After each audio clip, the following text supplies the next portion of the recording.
Om Swastiastu. Perkenalkan, nama saya Made Arya Widra dengan NIM 24150910120 dari kelas SI 2 IKI. Nah, di sini saya akan membahas tentang soal-soal yang telah diberikan, yaitu soal agama Hindu. Oke, langsung saja kita mulai. Untuk yang pertama yaitu tentang Trikaya Parisuddha. Apa sih itu Trikaya Parisuddha?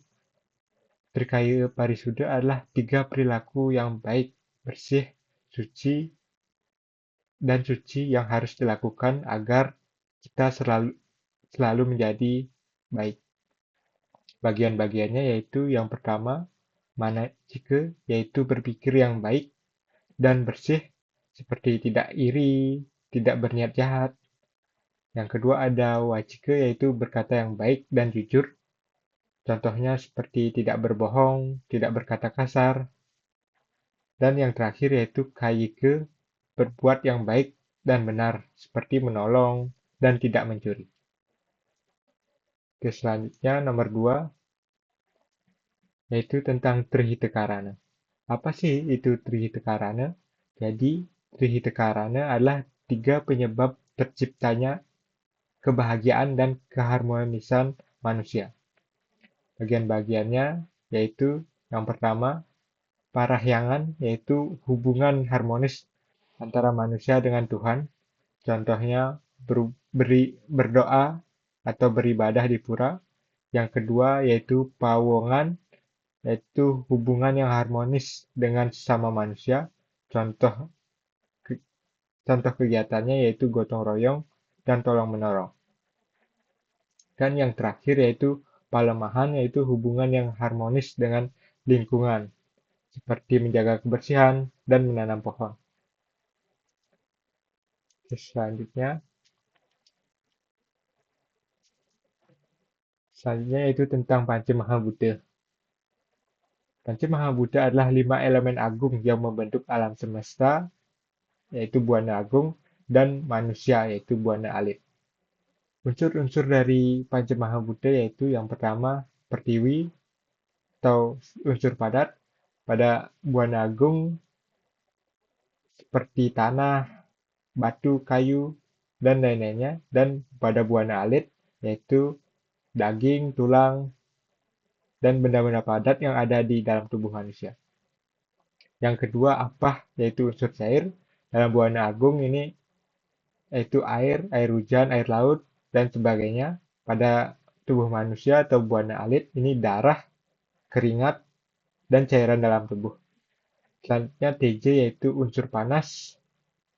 Pada Buana Agung yaitu matahari dan sinar matahari, dan pada Buana Alit atau tubuh manusia itu panas tubuh manusia. Yang keempat yaitu Bayu, unsur gerak atau unsur udara. Pada Buana Agung yaitu udara, angin, dan lain-lainnya. Sedangkan pada manusia atau Buana Alit yaitu nafas dari manusia.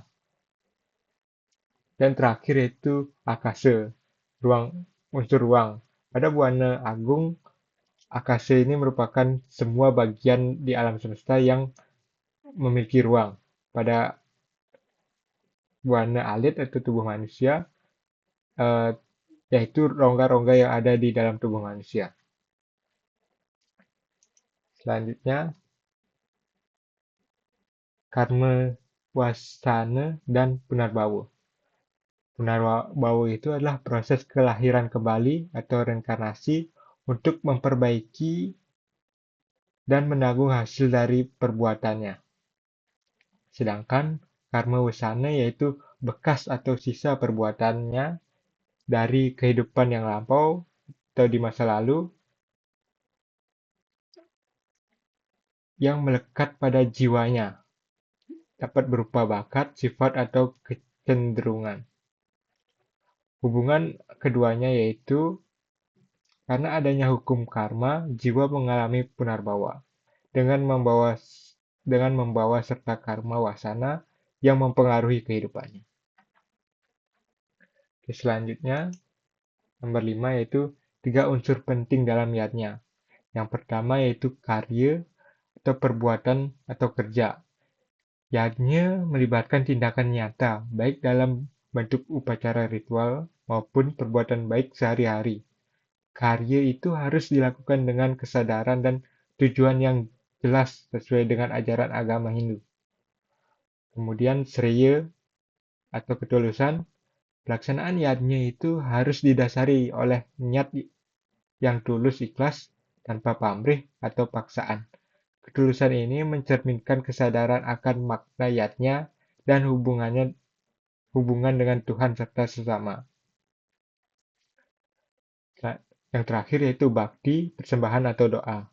Yajnya adalah bentuk persembahan dan permohonan doa kepada Tuhan. Persembahan ini bisa berupa material, perbuatan baik, atau doa-doa yang dipanjatkan dengan penuh keyakinan. Oke, selanjutnya nomor 6, itu catur purusa arte. Pengertiannya yaitu 4 tujuan hidup manusia yang harus dicapai secara seimbang. Bagian-bagiannya yaitu dharma atau kebenaran dan kewajiban atau landasan. Yang kedua ada arte, kesejahteraan materi yang dicari secara benar.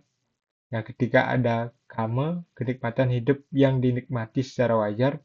Dan moksa, yaitu kebebasan jiwa tujuan tertinggi. Apa sih hubungan keempatnya terhadap Sreya? Yaitu tanpa dharma, pencapaian arta dan kama bisa membawa keserakahan, kejahatan, dan penderitaan. Tanpa arta, seorang bisa mengalami kesulitan ekonomi yang menghambat dharma dan kebahagiaan. Tanpa kama, hidup bisa menjadi kering tanpa rasa dan kasih sayang. Dan tanpa moksa, manusia hanya terikat pada dunia material dan lupa dengan tujuan spiritual mereka. Oke, selanjutnya nomor 7 yaitu makna dan tujuan dari pelaksanaan upacara manusia ini. Maknanya yaitu upacara suci yang ditunjukkan untuk membersihkan dan menyucikan manusia dalam setiap siklus kehidupannya. Untuk tujuannya yaitu memohon perlindungan sebagai pengingat kewajiban di setiap fase hidup dan mempererat ikatan sosial.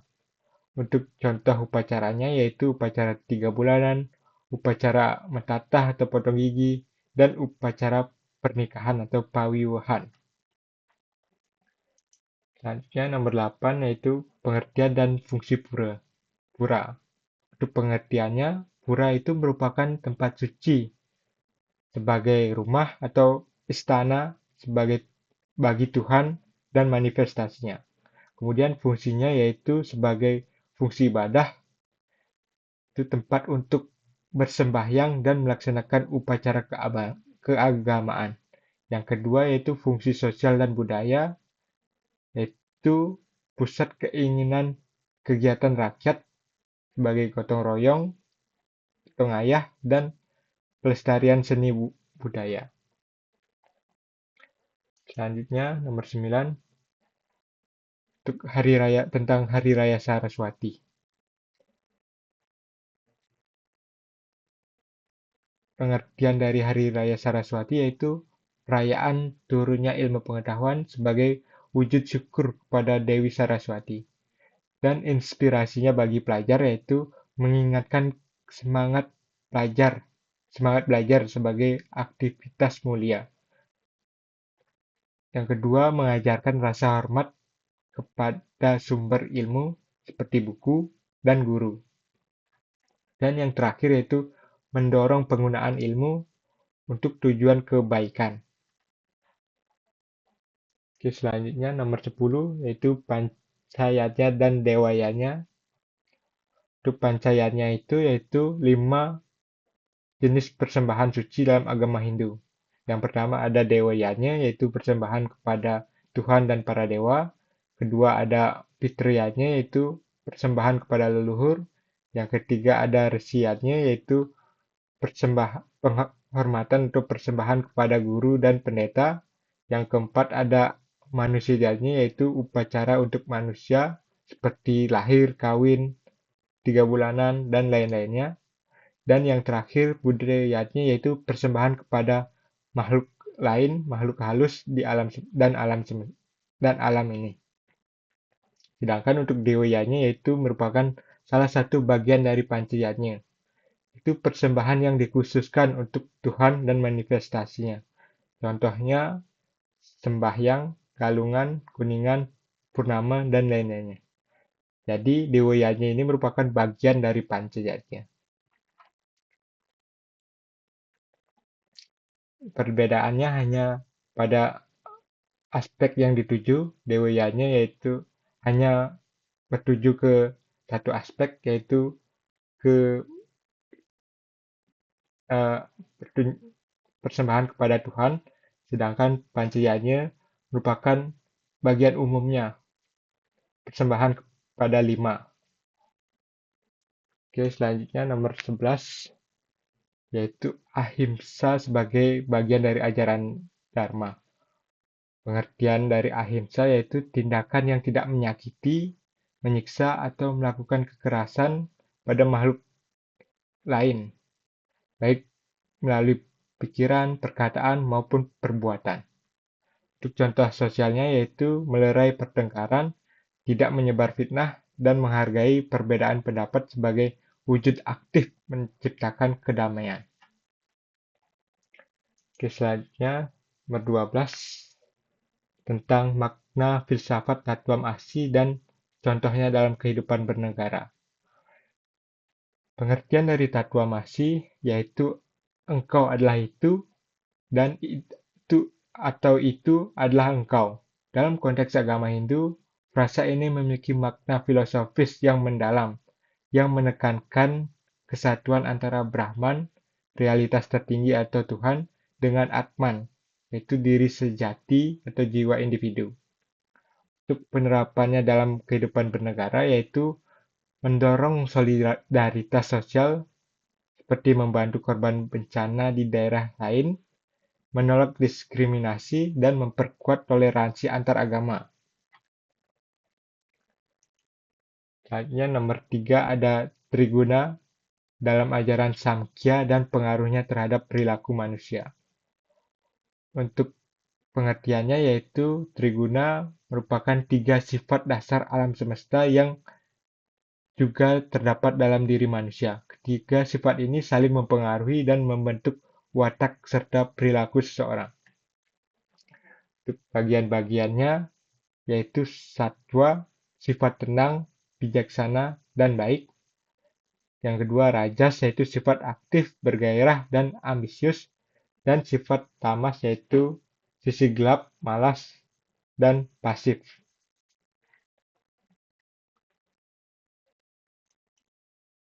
Selanjutnya Asubha Karma dan bagaimana cara menghindarinya.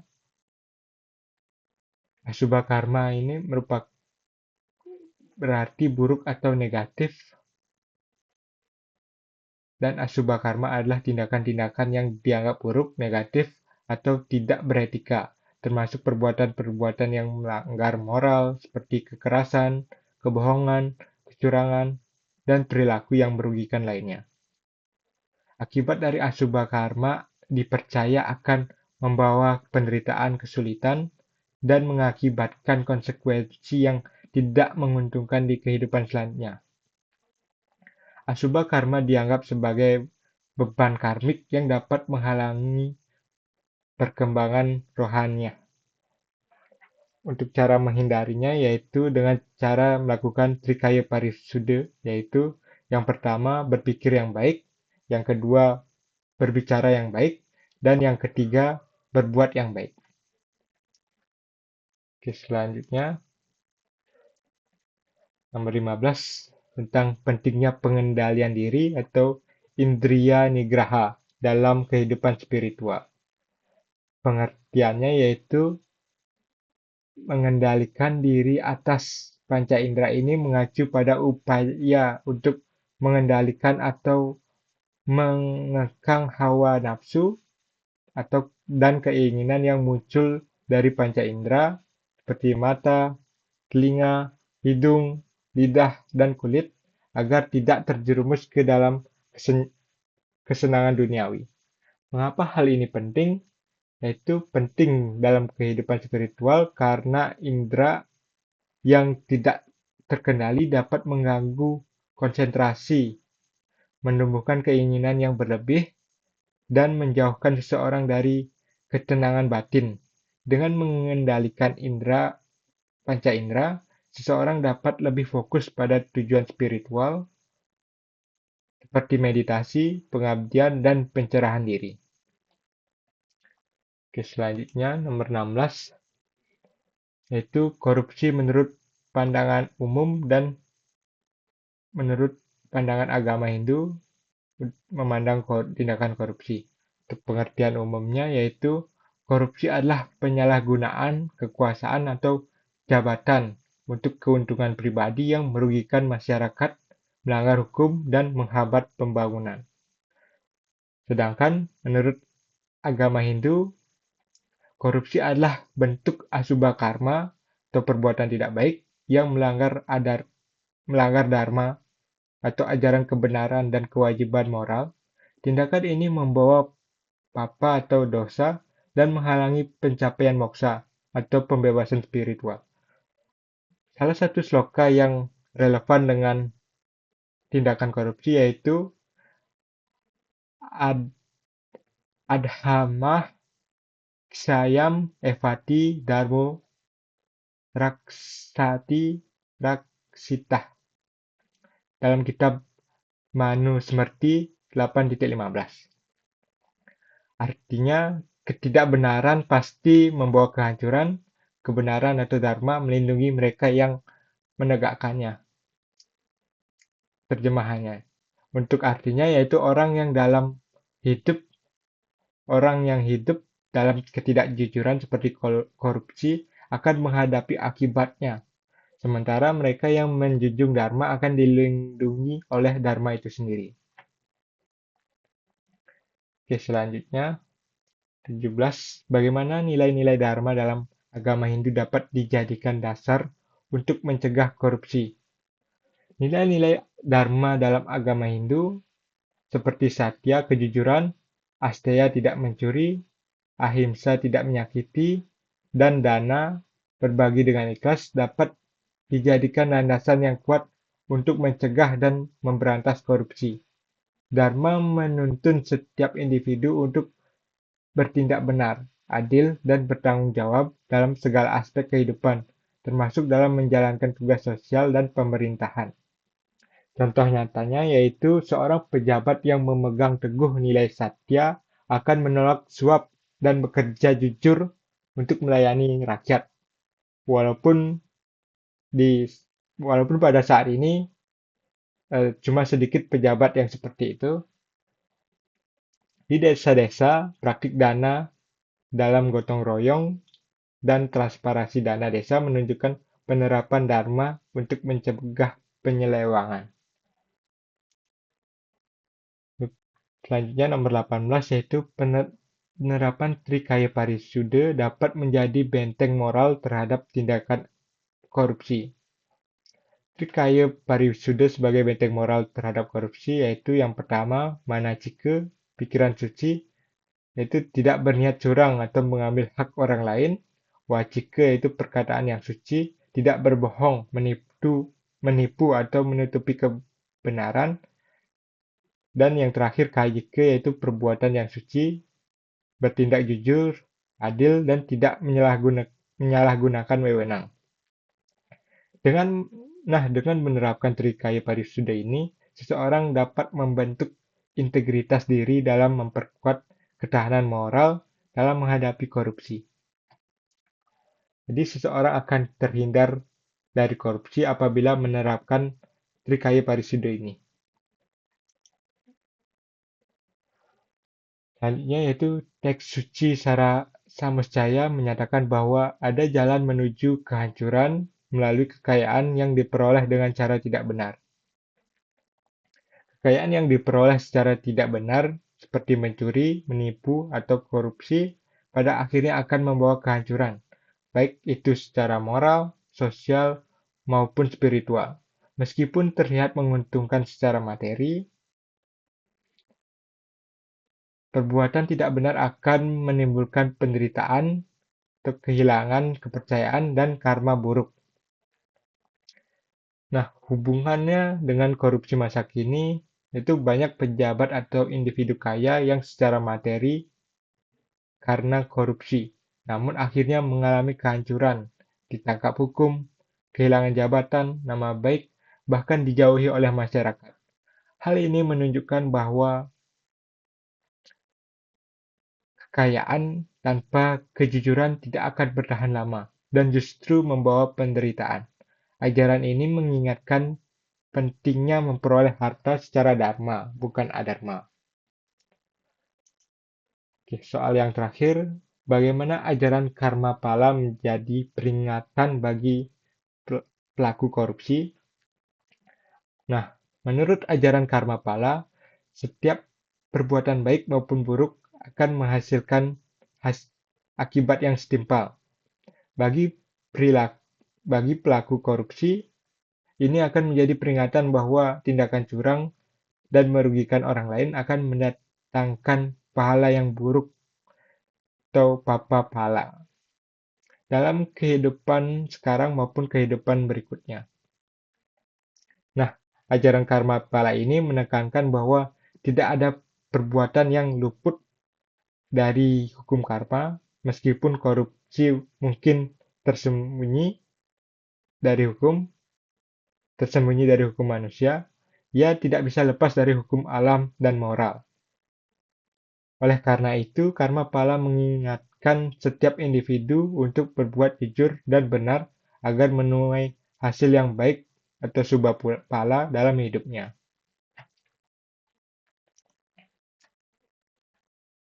Oke, sekian presentasi dari saya. Apabila ada kesalahan kata atau kesalahan pada PPT, saya mohon maaf. Saya tutup dengan para Santi. Om Santi, Santi, Santi, Om.